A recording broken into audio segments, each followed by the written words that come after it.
جاری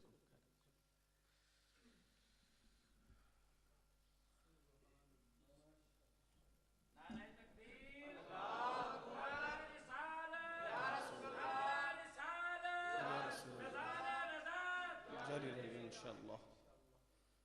الحمدللہ رب العالمین والصلاة والسلام علی سید الانبیاء والمرسلین. الصلاة والسلام علیکہ یا سیدی یا رسول اللہ وعلی آلہ وصحبہ یا حبیب اللہ. ایک دو گزارشات. حضرت کا خطاب اتنا دل نشین اور وجد آفرین تھا کہ مجھے کچھ کہنے کی حاجت اس موضوع کی مناسبت سے یقیناً نہیں ہے.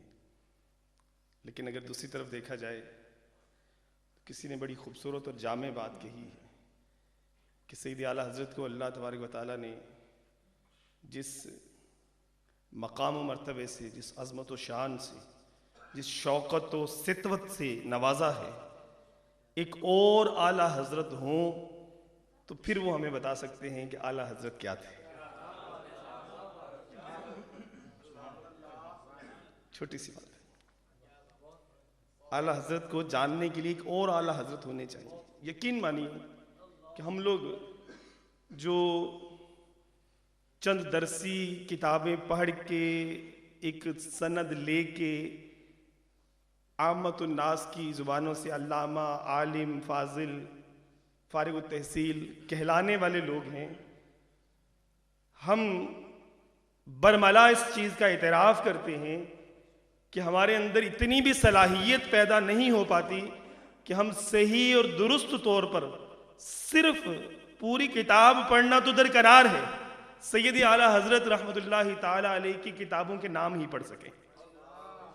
کہ شاید آپ کو پتہ ہوگا کہ سید اعلیٰ حضرت فاضل بریلوی رحمۃ اللہ تعالی علیہ وہ شخصیت ہیں کہ جنہوں نے 1000 سے زائد اپنی تصانیف یادگار چھوڑی ہیں، اور ہر ترجمہ قرآن کنز الایمان سے لے کر جتنی بھی کتابیں ہیں، جس بھی 55 سے زائد علوم و فنون پر آپ کو مہارت تامہ حاصل تھی، اور ہر علم و فن پر آپ نے اس کی معتبر کتابیں لکھی، اس کے اصول، قوانین اور قواعد وضع فرمائے. لیکن اس کتاب کا نام جب آپ نے لکھا تو اس کتاب کے نام کے جب علم الاعداد کے مطابق عدد نکالے جاتے ہیں تو وہی نام اس کتاب کے سن تالیف کو، کہ کس سن میں یہ کتاب لکھی گئی تھی، اس کو واضح کر رہا ہوتا ہے.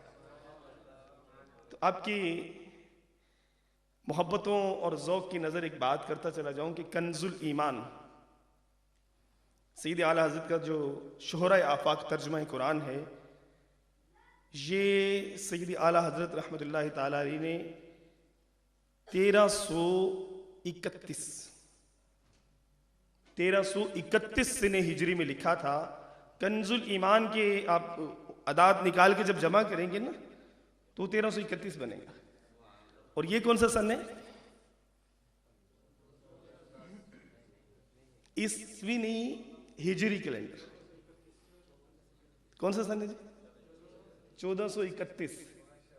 تو الحمدللہ آج آپ جس بزم میں حاضر ہیں، جس ہستی کی یاد میں منائی جا رہی ہے، ان کے اس شہرۂ آفاق ترجمہ قرآن کنز الایمان کے 100 سال بھی پورے ہو چکے ہیں.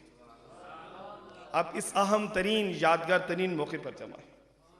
اور ایک اور بات آپ کی خدمت میں عرض کر دوں کہ الحمدللہ ہم داتا نگر کے اندر یہ بزم سجا کے بیٹھے ہوئے ہیں، تو حضرت داتا علی حجویری رحمۃ اللہ تعالی علیہ کی عرس پاک کی بھی آمد ہے. 2 سے 5 فروری کو آپ کا عرس پاک 18 صفر المظفر کو جو ہے وہ ہوتا ہے. تو سید اعلیٰ حضرت رحمۃ اللہ تعالی علیہ کا جہاں ہم عرس پاک 25 صفر المظفر کی نسبت سے منا رہے ہیں، اور اس حوالے سے میں نے آپ کو 100 سال کی تاریخ کنز الایمان شریف کے حوالے سے عرض کر دی. تو حضرت علی بن عثمان الحجویری المعروف داتا گنج بخش رحمۃ اللہ تعالی علیہ کے حوالے سے بھی ایک تاریخی حوالہ نوٹ فرما لیجئے کہ حضرت داتا علی حجویری رحمۃ اللہ تعالی علیہ کے متعلق مورخین معتبر جتنے بھی، جنہوں نے آپ کی سیرت کو کھنگالا، تحقیق کی، لکھا، انہوں نے اس بات پر اتفاق کیا ہے کہ ہمارے سب کے دلوں کی دھڑکن، ہماری کہہ لیجیے کہ بالکل اس جان سے بڑھ کر ہماری جو عزیز ہستی ہیں، یقیناً ہر بندہ دنیا کے کسی بھی گوشے میں بسنے والا مسلمان مومن ہے، وہ یقیناً داتا علی حجویری رحمۃ اللہ تعالیٰ علیہ سے محبت کرتا ہے، اور کیوں نہ کرے کہ ہمارے سیدی غوث پاک رحمۃ اللہ تعالیٰ علیہ نے بھی ان سے محبت کی ہے، اور کن لفظوں سے یاد کیا وہ آپ نے سنی رکھے میں۔ تو حضرت داتا علی حجویری رحمۃ اللہ تعالیٰ علیہ کو لاہور میں قدم رنجہ فرمائے ہوئے، ورود فرمائے ہوئے، آپ کو بتا دوں کہ آپ نے لاہور میں جب جلوہ گری آپ کی ہوئی تو وہ سن ہجری کے اعتبار سے 431 سن ہجری تھا، 431، اور آج کتنے سال گزر گئے؟ 1000 سال الحمدللہ حضرت داتا علی حجویری رحمۃ اللہ تعالیٰ علیہ کو لاہور میں جلوہ فرمائے ہو چکا ہو۔ اور یہاں ایک علماء کی مجلس سے بیٹھ کے جو ایک بات سنی ہوئی ہے، سیکھی ہوئی ہے، وہ آپ کو ایک دلیل کے طور پر عرض کر دیتا ہوں کہ کبھی منکروں سے بھی پوچھ کے دیکھیے گا، کسی سے بھی پوچھ لیں، کوئی کیسا بھی منکر کوئی بھی ہو، انہیں کہیں کہ آپ بھی ہمیں کو اپنے 100 200 300 400 سال پرانے بزرگوں کا بتا دیں۔ ہمارے پاس تو لاہور میں ہی آسودہ خاک ہیں، اور آج بھی ان کا مزار پر انوار مرجع خلائق ہے۔ دنیا بھر سے عشاق جو ہیں وہ آتے ہیں اور آ کر آپ کی بارگاہ میں دست بستہ حاضری دیتے ہیں، تو انہیں لاہور میں جلوہ فرما ہوئے 1000 سال 1431 سن ہجری میں پورا ہو گیا ہے۔ تو کسی کے پاس اتنی پرانا کوئی حوالہ موجود ہے تو بتا دیں، ہمارے پاس تو موجود ہے۔ اور کشف المحجوب شریف میں ایک واقعہ جو آپ نے ذکر فرمایا، مجھے اس نے بہت سکون دیا، بہت محبت دی، بہت قرار دیا، وہ میں ضرور آپ کو سنانا چاہوں گا۔ حضرت داتا علی حجویری رحمۃ اللہ تعالیٰ علیہ نقل کرتے ہوئے فرماتے ہیں، حضرت حبیب بن سلیم، یہ دوسرا تلفظ کیا جائے تو حبیب بن سلیم الرائی رحمۃ اللہ تعالیٰ علیہ کی بارگاہ میں آپ فرماتے ہیں کہ میں حاضر ہوا تو میں نے دیکھا کہ وہ نماز پڑھ رہے ہیں اور ان کی بکریوں کی رکھوالی بیڑیا کر رہا ہے۔ دیکھ کے حیران ہو گیا، یہ کیا معاملہ ہے؟ بیڑیا جس کا کام ہے کہ وہ بکریوں کے ریوڑ میں گھس جائے تو ان کو چیر پھاڑ کر کھا جائے، اور بکریاں بھی اگر بیڑیے کو آتا ہوا دیکھ لیں تو وہ سرپٹ دوڑ جائیں، غائب ہو جائیں اس کے سامنے سے۔ لیکن عجیب منظر ہے کہ بیڑیا بیٹھا ہوا ہے، بکریوں کی رکھوالی کر رہے، بکریاں آرام سے چل رہی ہیں اور آپ نماز پڑھ رہے ہیں۔ جب نماز سے فارغ ہوئے میں نے عرض کیا، یا شیخ یہ کیا نظارہ دیکھا میں نے؟ بھیڑیا بکریوں کی رکھوالی کرتا ہے۔ آپ نے فرمایا کہ اگر بکریوں کا مالک اپنے مالک کی تابع داری اور فرما برداری کرتے ہوئے اپنے رب سے موافقت رکھتا ہے، تو اگر بھیڑیے نے بکریوں سے موافقت کر لی تو کون سی عجیب بات ہے؟ میں اپنے رب کے کام میں لگ گیا، رب میرے کام سنوار رہا ہے، اس نے بھیڑیوں کو میرے کام لگا دیا۔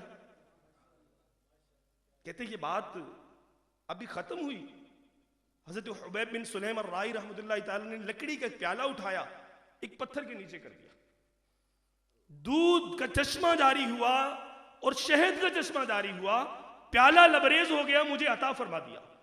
فرماتے ابھی پہلی حیرت ختم نہ ہوئی تھی کہ میں پھر متعجب ہو کر یہ سارا معاملہ دیکھنے لگا کہ یہ کیا مقصد، پتھر کے اندر سے دودھ اور شہد کا چشمہ جاری ہو گیا۔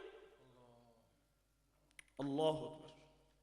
فرماتے ہیں کہ میں نے عرض کیا، حضرت داتا علیہ حجویری رحمۃ اللہ تعالی فرماتے ہیں میں نے عرض کیا کشف المحجوب شریف میں نے عرض کیا، حضرت یہ مقام و مرتبہ کیسے آپ کو حاصل ہو گیا کہ آپ نے پتھر سے دودھ اور شہد کے چشمے جاری کر دیے؟